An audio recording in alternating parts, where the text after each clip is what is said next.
अध्यक्ष जी, मैं यहाँ आज प्रश्न पूछने के लिए नहीं, अपनी पीड़ा व्यक्त करने के लिए खड़ी हुई हूँ,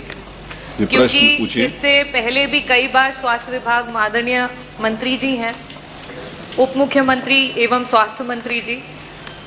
और जितनी मेरी आयु होगी उतना अभी तक का मंत्री जी का राजनीतिक सफर रहा हुआ है, बहुत ही एक्सपीरियंस्ड है। जिस समय ट्रॉमा सेंटर की बात की गई इस सदन में, विपक्ष ने जब सवाल किया तो आदरणीय मंत्री जी के द्वारा कुछ ऐसे शब्दों का प्रयोग किया गया जो वास्तविकता में सिर्फ इस सदन की नहीं, प्रदेश की और विभाग की जो गरिमा है उसको क्षति पहुंचाता है। मैं आपका संरक्षण चाहूँगी अध्यक्ष जी। इसके बाद जब नवजात शिशुओं की मौत की बात हुई झांसी में, उस समय भी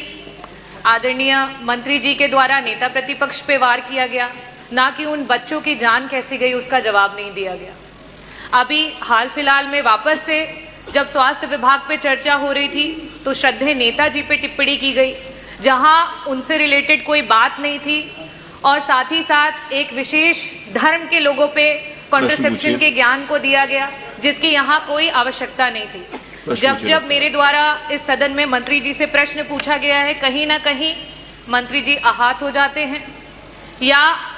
उस विभाग के या उस प्रश्न के जवाब उस अनुसार या उस अनुकूल नहीं रहते हैं कि मंत्री जी के द्वारा इस तरीके की क्रियाएं सामने आती हैं। तो अध्यक्ष जी, मैं आपके सामने और इस भरे सदन के सामने यही कहना चाहूंगी कि बार बार मंत्री जी के सवालों और चर्चाओं में ही पूरे विपक्ष को जो है वेल में आना पड़ता है, और इस वजह से मैं मंत्री जी के प्रश्नकाल का बहिष्कार करती हूँ और वॉकआउट करती हूँ। आपने कोई प्रश्न नहीं पूछा।